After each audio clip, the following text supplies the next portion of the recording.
우리 복된 주일 예배에 특별히 부활주일에 나오신 우리 모든 분들에게 우리 예수 그리스도의 은혜와 평강이 꼭 함께 하시기를 주님의 이름으로 축원합니다. 군산에 오기 전에 제가 서울에 살 때요, 한 10수년 동안 애용하던 기독교 서점이 있었습니다. 참 친절하게 책이나 물건을 잘 찾아주고요, 또 교회 물품을 또 할인을 잘 해줘서 제가 단골이 되어서 열심히 이용하고 또 고마운 마음을 갖고 있는 그런 서점입니다. 근데 몇 해 전에 주인이 바뀌어서 그렇다 보니까 좀 이전만 못한 것 같아서 저도 발길을 끊긴 했습니다만, 그 서점의 이름이 엠마오였습니다. 이 엠마오 서점을 가려면 차를 타면 한 10분도 채 안 걸리는데요, 저는 그때 살던 곳 도심을 흐르는 성내천이라는 그 시내가 있었습니다. 그 시내 뚝방길을 따라서 걸어가곤 했는데요, 산책로가 잘 정돈되어 있어서 걷기도 편할 뿐만 아니라 운동하는 사람도 구경하고 산책하는 사람도 구경하고 또 들풀도 또 꽃도 구경하고 이렇게 산책하면서 그 즐거움을 누리면서 걸어갔습니다. 엠마오 서점을 걸어갈 때마다 제 마음속에 울리는 찬송이 있었어요. 복음성가 아시죠? 엠마오 마을로. 그게 자꾸 생각이 나더라고요. 오늘 말씀도 생각이 나고. 자, 주님의 부활을 기억하고 감사하는 복된 부활주일, 저는 오늘 여러분들과 함께 이 엠마오로 가는 두 제자를 찾아오신 예수님을 함께 묵상하고 싶습니다. 그러고 보니 오늘 새벽 예배에 우리 김용수 목사님도 이 본문으로 말씀을 전해 주셨는데, 이 본문의 말씀 우리가 두 번 봤네요. 아마도 이번 부활주일에 2배의 은혜를 받으라고 이렇게 말씀을 주시는 것 같습니다. 자, 오늘 말씀은 너무도 유명하여서요, 많은 작가들의 작품 소재가 되기도 했습니다. 그중 또 가장 많이 알려진 것이 네덜란드 화가죠, 렘브란트의 그림인데요, 그는 이 이야기를 소재로 여러 편의 작품을 남겼더라고요. 그 중에 하나가 엠마오의 저녁 식사라고 하는 그런 그림인데요, 저 그림은 아마도 엠마오의 한 여관에 도착한 예수님과 두 제자가 함께 저녁 식사하는 그런 장면을 묘사한 것 같습니다. 그림이 너무 옆으로 확 퍼져 있는데, 저 구석에 보면 여관 주인으로 추정되는 사람이 작은 불빛 아래에서 분주하게 뭔가를 준비하고 있는 것이 보이고요, 이 그림에서 유일하게 얼굴이 보이는 그 정면에 있는, 중앙에 있는 한 사람은 놀라움을 금치 못하는 그런 표정입니다. 그리고 보시기에는 어두워서 잘 안 보이겠습니다만, 예수님의 실루엣 발 아래로 한 사람이 의자가 뒤로 넘어진 채로 무릎을 꿇고 있는 것이 그려져 있습니다. 지금 이 장면은요, 이 엠마오의 한 여관에서 함께 식사를 하던 중에 이제 이분이 예수님이구나 하는 그 사실을 깨달은 그 순간을 포착한 그림입니다. 예수님으로부터 환한 빛이 비치고요, 그런데 정작 빛의 근원이신 예수님은 실루엣으로 처리되어 있죠. 그것은 예수님께서 곧 사라지실 것을 암시한다고 합니다. 그림의 전반적인 어두움은 제자들의 어두운 마음을 보여주는 듯합니다. 그들의 어두운 마음을 빛 대신 예수님이 환히 비춰주고 계시고요, 바라고 하는 것은요, 우리가 보았던 그림처럼 오늘 예배를 통해서 우리의 심령과 인생의 어둠이 다 물러가고 부활 주님의 그 새 은총의 빛이 비춰지는 귀한 시간 될 수 있기를 주님의 이름으로 축원합니다. 오늘 말씀을 이해하는 핵심 구절을 꼽으라면요, 16절과 31절이 될 것입니다. 이 16절과 31절은 서로 대조가 되고 있는데요, 여러분 성경 공부를 하거나 큐티를 할 때에 특히 무엇에 주목하라고 우리가 같이 배웠나요? 반복되는 단어 혹은 대조되는 부분, 이것을 찾고 본문을 읽어나가면 훨씬 더 본문을 잘 이해할 수 있다, 그렇게 알려져 있는데요, 아마도 오늘 말씀이 이 대조되는 표현으로서 대표적인 말씀이 아닐까 그렇게 생각됩니다. 그럼 16절에 뭐라 그러시나요? 그들의 눈이 가리어져서 그인 줄 알아보지 못하거늘. 그런데 31절에 가면 어떻게 해요? 그들의 눈이 밝아져 그인 줄 알아보더니. 그럼 성경에서요, 이 눈은요, 종종 마음을 은유하는 그런 단어로 사용됩니다. 이사야 44장 18절을 보면요, 그들이 알지도 못하고 깨닫지도 못하면 그들의 눈이 가려서 보지 못하고 그들의 마음이 어두워져서 깨닫지 못하고. 그러니까 눈이 가려진 것, 마음이 어두워진 것을 이렇게 같은 것으로 이렇게 말씀하고요. 에베소 1장 18절의 말씀 보면 너희 마음의 눈을 밝히사, 너희 마음의 눈을 밝히사, 이런 말씀이 되어 있어요. 너희의 마음이라고 하는 눈, 마음이라고 하는 눈을 좀 밝혀라. 그러니 눈이라는 것은요, 우리 마음과 같은 뜻이라 할 수 있겠지요. 우리가 읽은 것처럼요, 이 두 제자가 어두운 마음을 안고 터벅터벅 엠마오로 향하고 있습니다. 그들의 마음이 얼마나 어두웠던지 예수님이 찾아오는 것을 알아보지도 못했어요. 예수님이 그들과 동행하시는데도 알지 못했어요. 물론 이들이 예수님을 알아보지 못한 까닭은요, 예수님께서 부활체를 입고 계셨기 때문에. 마가복음 16장 12절에서는요, 이렇게 이 상황을 소개하기도 해요. 그 후에 그들 중 두 사람이 걸어서 시골에 갈 때에 예수께서 어떻게 해요? 다른 모양으로 그들에게 나타나시니. 그래서 예수님은 막 부활하신 예수님이 모습을 막 바꾸는가? 우리가 영화에서 보는 것처럼 그렇게 몸을 막 바꾸는가? 그렇게도 혹시 생각하기도 하고요. 하지만 이 예수님의 부활하신 몸은 손과 발에 못자국이 있는 것처럼 이 땅에서 죽기 전에 몸과 연장성산에 있긴 하지만 새로운 신령한 몸이기 때문에 또 낯선 모습, 새로운 모습이 있는 거예요. 그래서 얼핏 알아보지 못했을 수도 있습니다. 하지만 오늘 말씀은요, 이들이 예수님을 알아보지 못한 까닭이 예수님이 부활체이기 때문이 아니라 그들의 뭐가 어두워져서요? 눈이 가려져서, 마음이 어두워져서 예수님을 못 보고 있었다, 그렇게 이야기하고 있는 것이죠. 그러면 왜 이 두 명의 제자들은 이렇게 마음이 어둡고 그래서 곁에 오신 예수님조차 알아볼 수 없었던 것일까요? 오늘 말씀에서 세 가지가 관찰돼요. 첫 번째는 슬픔이에요. 17절을 보면 이 두 제자가 가는 길에 예수님께서 찾아오셔서 친근하게 다가와서 말을 거시지요. 17절 보실까요? 예수께서 이르시되 너희가 길 가면서 서로 주고받고 하는 이야기가 무엇이냐 하시니, 그 다음이요, 두 사람이 슬픈 빛을 띠고 머물러 서더라.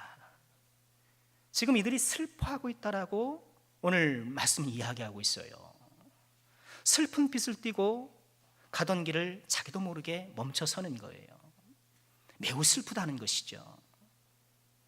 이들의 슬픔은요, 가던 길을 멈추게 하는 슬픔, 걷는 걸음을 멈추게 하는 슬픔이었어요. 그렇죠.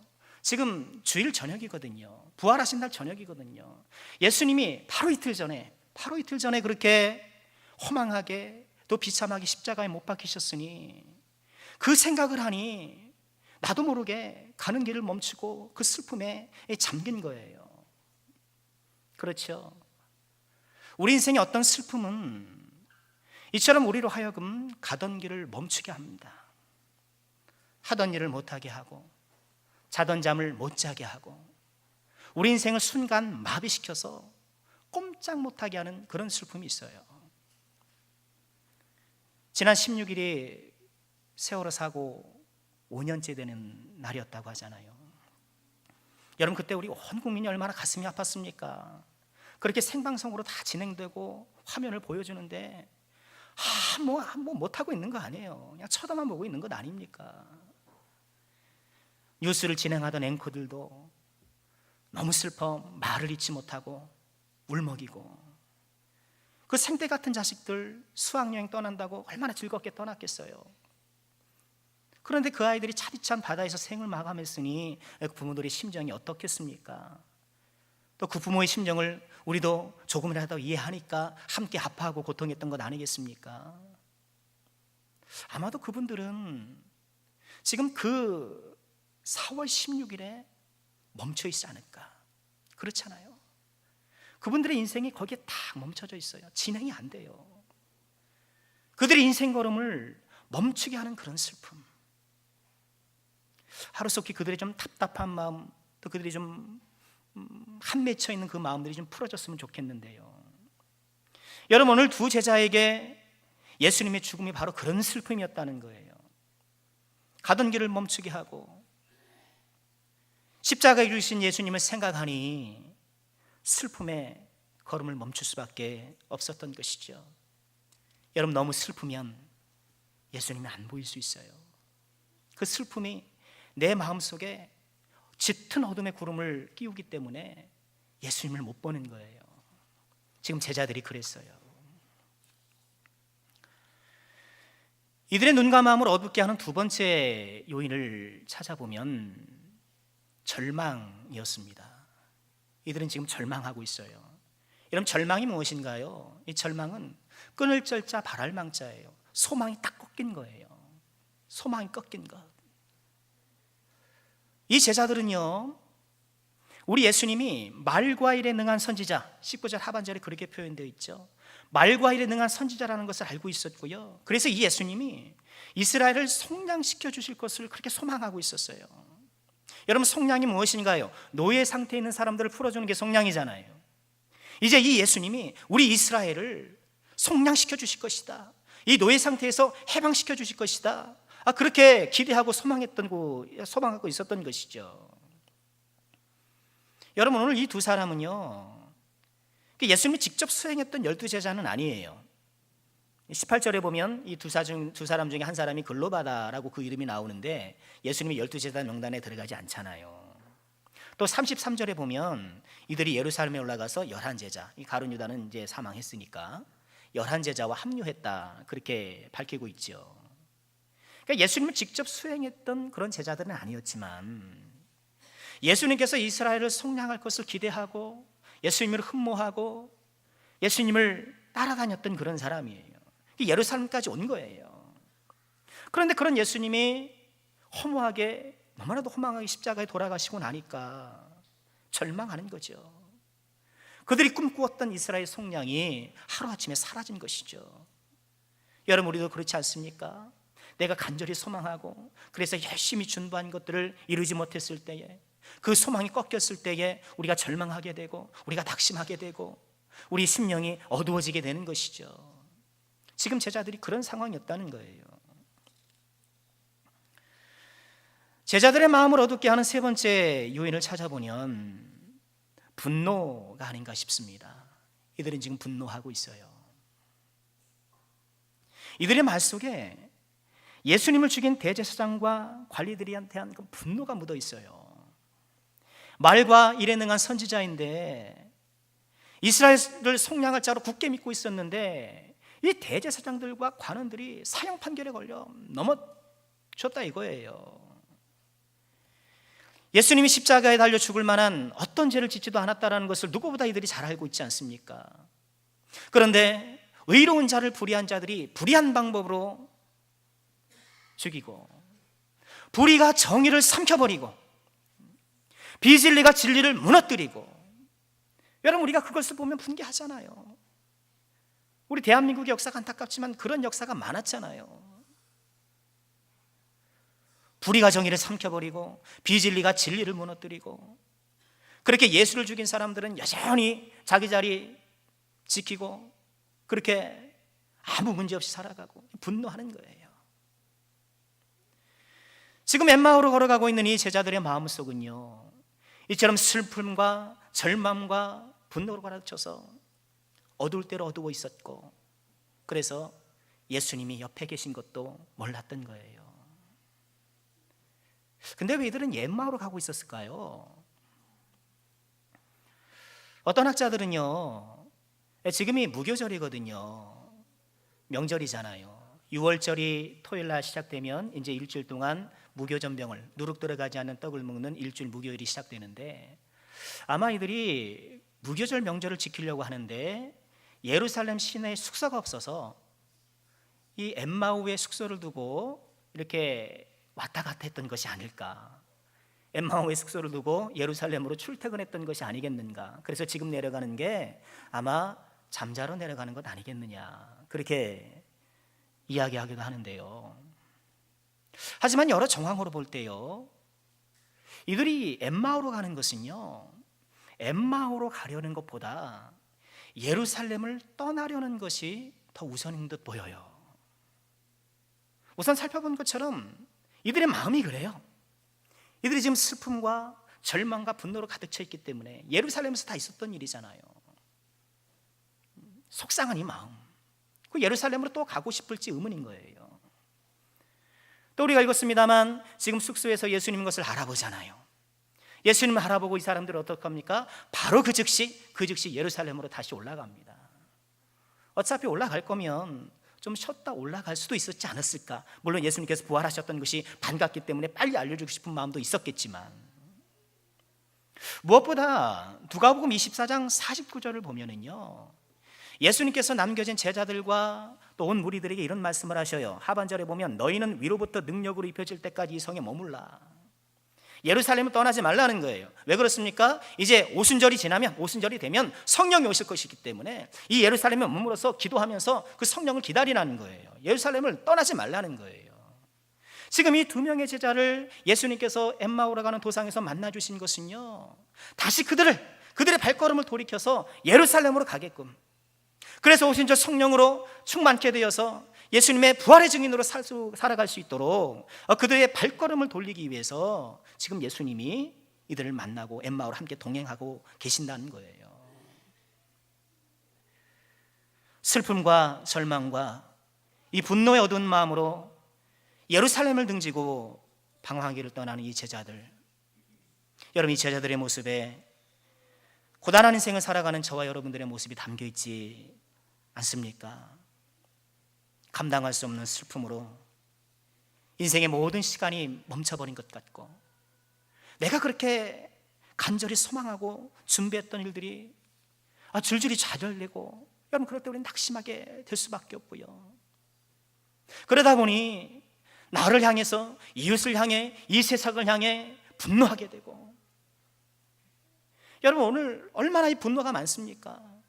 이 세상을 향해서, 이 사회를 향해서, 국가를 향해서, 또 이 정치적 진영은 서로 향해서 분노하잖아요. 그러나 감사한 것은 무엇입니까? 2000년 전 이처럼 슬픔과 절망과 분노의 어두운 영혼으로 예루살렘을 등지고 떠난 이 제자들을 찾아오신 것 같이, 오늘 고단한 인생 가운데에 상처받고 슬퍼하고 낙심하고 분노하고, 그래서 곁에 계신 예수님도 알아보지 못하고 예루살렘을 등지고 방황하는 우리들에게 우리 예수님이 동일하게 찾아오신다는 것입니다. 우리 예수님께서 우리의 어두운 심령을 밝혀주시고 우리의 발걸음을 돌려 믿음의 새 길을 걷게 해주시기를 다시 한번 주님의 이름으로 축원드립니다. 자, 그러면 이 제자들의 어두운 영혼을 우리 예수님이 어떻게 밝혀주시고 슬픔과 절망과 분노로 점철을 낸 이들의 인생에 어떻게 은혜의 빛을 드리었을까요? 우리 예수님의 방법은 무엇이었을까요? 2가지만 살펴보고 말씀을 마치려고 합니다. 첫 번째는요, 하나님의 말씀을 자세히 설명해 주시는 거예요. 우리 예수님이 이처럼 어두운 마음으로 엠마오를 향해, 아니 예루살렘을 등지고 지금 세상을 향해 나아가고 있는 이 제자들을 찾아와서 하나님의 말씀을 자세히 설명해 주고 계십니다. 여러분 7절 말씀 함께, 27절 말씀 함께 보실까요? 함께 읽겠습니다. 이에 모세와 모든 선지자의 글로 시작하여 모든 성경에 쓴 바 자기에게 관한 것을 자세히 설명하시니라. 우리 예수님이 이 제자들을 찾아가 하나님의 말씀을 자세히 설명하기 시작하셔요. 여러분, 이 모습을 한번 그려보세요. 차근차근 하나하나 알아듣게끔 설명해 주시는 이 예수님. 왜요? 바로 앞서 25절을 보니까 예수님 이들에게 작게 책망하셔요. 왜 마음에 더디 믿는가? 마음에 더디 믿는가? 여러분, 이것이 우리의 문제잖아요. 안 믿어서 문제가 아니라 믿긴 믿는데 더디 믿어요. 영어 번역을 보니까 slowly, 천천히. 다른 건 그렇게 빨리빨리 잘하는데, 일은 그렇게 빨리빨리 잘하고, 다른 뭐 급한 일은 그렇게 신속하게 하는데, 이 믿음에 있어서는 더디고, 믿음에 있어서는 주춤주춤하고, 여러분, 그것이 우리의 문제가 아닌가? 그런 제자들에게 우리 예수님이 어떻게 하신다는 거예요? 자세히 설명해 주고 차근차근 설명해 주시고. 여러분, 요새는 그렇지 않습니다만 옛날 선생님들은 막 때렸잖아요. 그렇죠? 저도 고등학교 때 학교 선생님한테 얻어맞으면 막 때려요. 막 때리잖아요. 여러분, 친구라는 영화 보면 그러잖아요. 그 장면이 나오죠. 기억하실지 모르겠습니다만 시험 끝나고 나서 공부 못한 애들 앞으로 다 강대상 맞나요? 하여튼 강단 앞으로 다 불러가지고 아버지 뭐 하시노? 아버지 뭐 하시노? 하면서 그냥 뺨탁 잡고 그러잖아요. 아니, 거기서 아버지는 왜 소환해요? 아버지가 뭔 죄가 있다고 그렇게 이상하게 감정 조장해가지고 뭐 공부 못한다고 막 때렸잖아요. 그런 선생님은 대부분 실력이 없어요. 실력은 없고 성질만 있는 선생님들이 많아요. 아마 요새는 그러지 않을걸요. 우리 아이들한테 한번 물어볼 걸 그랬습니다. 여러분, 오늘 예수님의 모습을 보세요. 더디 믿는 제자들을 기다려 주시고 그들이 이해할 수 있도록 자세히 설명해 주시고 성경을 풀어 주시고. 지금 예수님 뭐 하고 계시는 건가요? 지금 슬픔과 절망과 분노로 어두워질 대로 어두워진 이들의 마음속에 말씀의 등불을 들고 찾아가는 것 아닙니까? 이 어두운 동굴 같은 음침하고 캄캄하고 습한 이 동굴 같은 그들의 마음에 말씀의 등불을 들고 찾아가시는 우리 예수님. 시편 119편 105절에 이렇게 말씀하시죠. 주의 말씀은 내 발의 등이요 내 길의 빛이니이다. 주의 말씀은 내 발의 등이요 내 길의 빛이나이다. 119편 130절엔 이런 말씀이 있어요. 우리 함께 읽어볼까요? 주의 말씀을 열면 빛이 빛이요 우둔한 사람들을 깨닫게 하나이다. 아멘. 주의 말씀을 열면, 성경책을 열면, 우리 마음을 열면 빛이 비치어 우둔한 사람으로 깨닫게 하시느니라. 지금 인생에 큰 짐을 지고 가장 어두울 대로 어두운 이 축축한 동굴 같은 이들의 마음속에 말씀의 등불을 찾아가고 계신 우리 예수님, 여러분처럼 주님께서 말씀을 가르쳐 주시고 자세히 설명해 주시고 성경을 풀어 주시니까 이 제자들이 어떻다고 고백합니까? 32절 말씀 보니까 그들이 서로 말하되 길에서 우리에게 말씀하시고 우리에게 성경을 풀어 주실 때에 우리 속에서 마음이 뜨겁지 아니하냐? 마음이 뜨겁지 아니하더냐? 이 자리에 참석한 모든 주의 종들에게 이와 같은 은혜가 꼭 있으시길 주의 이름으로 축원합니다. 하나님의 말씀을 통해서 가슴이 뜨거워지는 은혜, 마음이 뜨거워지는 은혜, 여러분, 이것이 우리에게 꼭 필요한 것이에요. 여러분, 우리는 내 심령이 어두운 것이 슬픔 때문이라고 생각할 수 있어요. 슬픈 일이 생기니까 내 마음이 어렵고 힘든 거예요. 뭐 그렇게 생각할 수 있어요. 또 일견 그렇게 보이기도 하고요. 또 지금 내 마음이 이렇게 어두운 것은 절망이 있기 때문이라는 생각을 해요. 내가 바라고 소망하던 것이 꺾였기 때문에, 꺾인 꽃처럼 참으로 처량하게 되었기 때문에, 또는 내가 이렇게 마음이 어두운 것이 나를 좀 화나게 하는 누구 때문이라고 생각해요. 나를 분노케 하는 상황이나 사람이나 그것 때문이라고 생각을 해요. 그렇지만 더 중요한 문제는요, 말씀의 등불이 꺼져 있기 때문인 거예요. 말씀의 등불이 꺼져 있기 때문이에요. 여러분, 우리 심령에 말씀의 등불이 켜져 있으면은 그런 슬픔과 절망과 분노와 갖가지 세상에 그런 바람이 휘몰아쳐도, 여러분 촛불이 어떻습니까? 이 튼튼한 촛불은 그렇잖아요. 바람이 불면 호롱호롱호롱 꺼질 것 같지만 인의 중심을 잡고 빛을 발하잖아요. 그러는 것처럼 잠깐 내가 흔들리는 것 같고 잠깐 내가 어려운 것 같으나 이 말씀의 등불이 켜져 있는 사람들은 넉넉히 그것을 몰아내는 거예요. 그 바람을 몰아내고 내 심령을 말씀의 등불로 가득 채우는 것입니다. 여러분, 우리에게 이런 은혜가 있어야 한다는 거예요. 말씀의 뜨거움, 가슴이 뜨거워지지 않는가? 그 말씀의 뜨거움이 우리의 슬픔을 녹여내고 우리의 절망과 분노를 녹여내는 이 영광로 같은 말씀의 뜨거운 은혜, 여러분, 우리가 이것을 사모하고 이 부활절을 맞이하여서 우리에게 다시 한번 말씀의 은혜가 충만하기를, 그래서 날로 우리를 어둡게 하고 우리를 절망케 하고 슬프게 하고 우리를 하고 분노케 하는 모든 세상 가운데서도 이 하나님의 뜻대로 예수 그리스도와 함께 승리의 삶을 살기를 우리가 소망해야겠습니다. 예수님께서 제자들을 다루시는 두 번째 방법은요, 믿음의 추억을 상기시켜 주시는 거예요. 믿음의 추억을 상기시켜 주시는 거예요. 길에서 만난 이 예수님, 이 세 사람이 이제 엠마오로에 다다르게 되죠. 그러자 예수님은 길을 더 가는 것처럼 그렇게 행하십니다. 그러니까 두 제자가 어떻습니까? 강권하여서 우리 함께 유합시다. 날이 저물었으니 이제 우리랑 같이 여기 유하십시다. 이렇게 권해요. 예수님과 함께 저녁 식사를 합니다. 그때 예수님께서 어떻게 하시나요? 30절과 31절을 보니까 우리 같이 한번 읽어보실까요? 그들과 함께 음식 잡수실 때에 떡을 가지사 축사하시고 떼어 그들에게 주시니 그들의 눈이 밝아져 그인 줄 알아보더니 예수는 그들에게 보이지 아니하시는지라. 예수님이 어떻게 하셨어요? 음식을 잡수실 때에 떡을 가지사 축사하고 그들에게 떼어주셨어요. 그러자 그 순간 이들이 다쳤던 눈이, 어두웠던 마음이 빛이 스며들면서 아, 예수님이구나, 아, 주님이시군요, 예수님이시군요, 이렇게 예수님이라는 걸 알아보게 되었다라는 거예요. 여러분, 떡을 가지사 축사한 것이 무엇이길래? 여러분, 얼핏 보면 성찬식 같잖아요. 그런데 성찬식은 아닌 것 같아요, 이 두 제자한테는. 여러분, 성찬식은, 이 성만찬은 12제자하고만 이렇게 하셨잖아요, 마지막 그 식탁에서.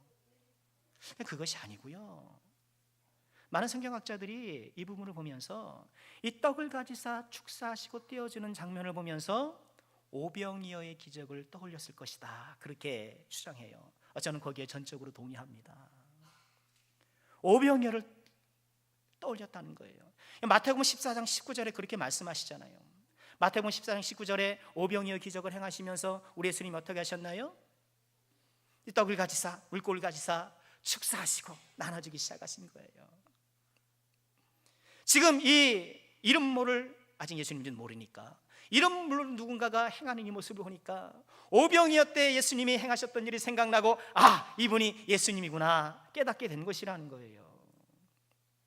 그렇습니다. 나의 마음이 슬픔과 절망과 분노, 여러분 그것뿐이겠습니까? 이 세상에 갖가지 우리의 마음을 어둡게 하는 여러 가지가 우리를 괴롭힐 때에 그 어두운 마음을 밝히는 또 하나의 촛불이 우리의 믿음의 추억인 거예요. 우리 믿음의 추억인 거예요. 여러분, 이런 믿음의 추억을 우리는 보통 간증이라고 그렇게 부릅니다. 여러분, 간증이 있는 삶, 여러분 그러나 오해하지 마시기 바랍니다. 여러분, 간증이 뭐 그렇게 화려한 스토리만 여러분 간증이 하는 게 아니에요. 뭐 간증 사역자가 돼서 뭐 교회마다 다니면서 간증해야 되는 것만 간증이 아니에요. 개천에서 용나듯 이렇게 승천하는 스토리만이 여러분 간증이 아니라는 거예요. 그런 드라마틱한 것만이 간증이 아니에요. 여러분, 주님과 함께했던 모든 순간이 우리에게 간증이요 믿음의 추억이 아니겠습니까? 그렇게 예배가 기다려졌던 그때, 그렇게 기도하는 것이 재밌고 힘들 줄 모르고 그렇게 봉사하고 섬기는 것이 너무너무 즐겁고, 생각해보면 되지도 않는 얘기고 별로 영양가 없는 얘기만 나누는 것 같은데 그렇게 믿음의 형제자매와 함께 있었던 그 순간이 너무 즐겁고, 여러분, 이런 믿음의 추억, 믿음의 추억, 우리 예수님이 우리의 가운데 행하신, 우리와 함께 하신 이 믿음의 추억을 등불 삼아 얻은 심령을 밝히고 계신다는 것을 여러분 꼭 기억하시길 바랍니다. 여러분, 그렇기 때문에 우리는 뭘 해야 돼요? 믿음의 추억을 많이 쌓으셔야 돼요. 믿음의 추억을 많이 쌓으셔야 돼요. 특별히 저는요, 기도의 추억을 많이 쌓으시길 권면드립니다. 기도의 추억, 이게 뭔가요? 여러분, 고기도 어떤 사람이 잘 먹어요? 먹어본 사람이. 어떻게 이렇게 잘하셔요? 고기도 먹어본 사람이 잘한다고. 기도도 응답받아본 사람이 열심히 기도하게 되어 있어요. 여러분, 기도에 응답이 있는 사람은요, 그런 경험이 있고 그런 믿음의 추억이 있는 사람은요, 어려움이 닥쳐오면 뭐해요? 기도하러 가요. 그런 체험이 있으니까. 그런 믿음의 추억이 있으니까. 여러분 여기서도 오해하지 마시길 바라요. 기도 응답의 추억이라고 해서 꼭 내 소원 성취된 것만이 아니라는 거예요. 여러분 다 그러잖아요. 기도 응답은 다 그런 거잖아요. 내가 기도했더니 이루어졌다 그런 것 아닙니까? 그거 당연히 하나님 은혜죠. 소중한 거예요. 그러나 기도는요, 나의 바람이 이루어지지 않아도 놀라운 은혜를 받는 자리예요. 이것이 기도의 깊은 은혜예요. 깊이 기도하면은요, 내 소원이 별로 중요해지지 않아요. 기도하러 들어가기 전에는 이거 없으면 안 될 것 같고, 이거 아니면 안 될 것 같고, 하나님 이거 꼭 좀 해주셔야 됩니다. 그러고 들어가는데요, 기도가 깊어지고 주님과의 교제가 깊어질수록 내가 생각했던 그 문제들, 내 소원이라는 것들이 점점 작아져요. 이 기도의 신비고 은혜예요. 이것들은 작아지면서 무엇이 커져요? 하나님이 커져요. 하나님이 커져요. 여러분 내가 바라고 원하는 기도의 제목들, 여러분 소중한 것이면 틀림없습니다. 이 땅을 살아갈 때 우리에게 필요한 것이면 틀림없습니다. 또 우리 하나님께서 그것을 또 주시고 은혜를 베풀어 주신 것 틀림없습니다. 그런데요, 결국은 다 낡아지고 사라질 것들이에요. 그렇죠? 주님 저 이거 없으면 안 됩니다, 주님 꼭 해주세요 라고 우리가 간곡하게 기도도 해야 되지만, 사실 그것들 시간 지나면 다 사라지는 거예요. 필요 없어지는 것들이에요. 영원하신 하나님을 기도를 통해서 새롭게 만나게 되는 거예요. 여러분 이것이 기도의 최고의 응답이고 기도의 최고의 추억임을 믿으시길 바랍니다.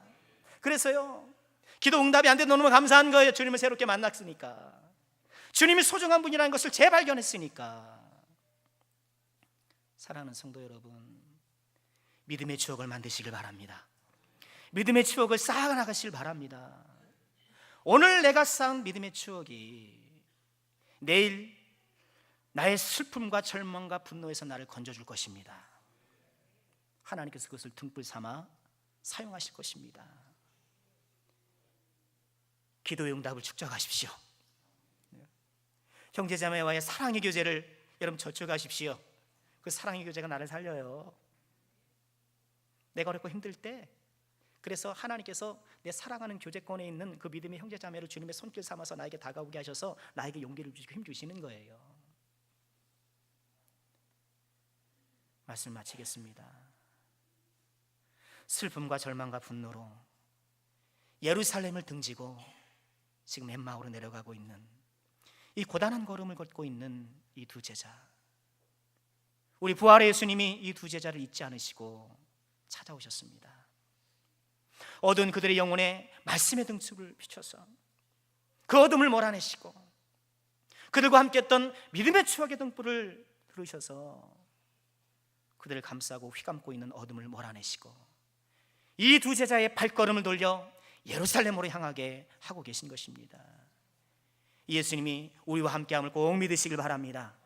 이 예수님의 은혜에 힘입어서 우리의 발걸음을 다시 한번 예루살렘으로 돌릴 수 있길 바랍니다. 예루살렘을 향하여, 주님을 향하여, 믿음을 향하여서, 부활의 주님을 향하여서 함께 나가는 우리가 되시길 바랍니다. 이 부활하신 예수님의 이 충만한 은총이 꼭 함께 하시는 모든 죄종들 되시기를 거듭 주의 이름으로 축원합니다.